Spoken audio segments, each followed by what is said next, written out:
Yes, sir, live. Okay. What is melanin? Melanin is very interesting. Now, let's just look at this from a very basic level. Mm-hmm. Okay. It is a pigment. It ranges in color from pale yellow to reddish brown to blue-black. It is in, as far as the body goes, every major organ of the body, and it has many, many different functions. Now, from a technological perspective, what melanin is, it is biological living light. Living light. That's correct. Okay, so that means then that we have now a light source interacting and reacting upon itself. How did you come to the conclusion that that was living light, biological living light? Well, when you look at the properties of what it does, it is black melanin. Melanin that is blue-black actually contains and is able to energize itself and to hold on to the entire frequency of the electromagnetic spectrum. The electromagnetic spectrum is nothing more than light. It consists, however, of the visual spectrum, which makes the rainbow of colors. It consists of cosmic waves, radio waves, laser, short-wave radio, long-wave radio, TV, ultrasound. All of these are part of the light spectrum.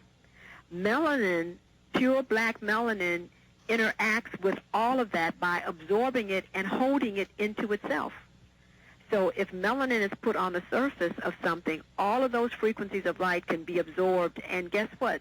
The heat is dissipated from them without destroying whatever lays underneath it. NASA, for example, uses a synthetic form of melanin to coat the entire undersurface of all of the space shuttles. All of the wiring in these highly technological vehicles are covered with melanin so that the heat that is generated from these objects being hurled into space, into the atmosphere, through the ionosphere, can tolerate the heat and come out on the other side into outer space without exploding. So black spaceships... Why? Because the melanin absorbs the heat and dissipates it instead of actually allowing it to become a friction interaction where eventually combustion takes place. It prevents combustion. That is why we are able to be at the center of the Earth, at the equator, in pure, intense sun, the temperature 110 degrees, and our skin will not blister, and our skin will basically not burn because of melanin. So melanin, you would say, is like the depth of the universe. Exactly. It is the universe in a microcosm when it is in your body, and it is a macrocosm when you look into outer space and when you look into a black hole. Exactly. You're looking at biological living light.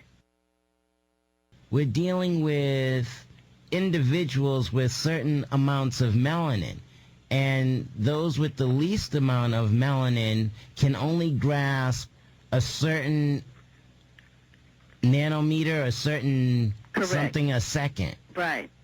And that is known as the visual spectrum, which you can see is a very, very small aspect of the entire electromagnetic spectrum. Versus those with a whole lot of melanin, right, they can actually grasp the entire right. Which is why, for example, the Dogons, who are jet black, were able to draw on their garments, their clothing, in ceremonial areas of the commune, star maps, because they were able to pick up the long-range radio waves that were emitted from these stars.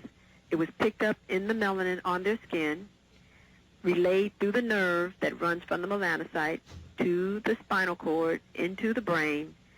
Therefore, being relayed to their consciousness, they were able to pick up the placement of the star and draw it on their clothing or piece of paper on whatever area they were celebrating.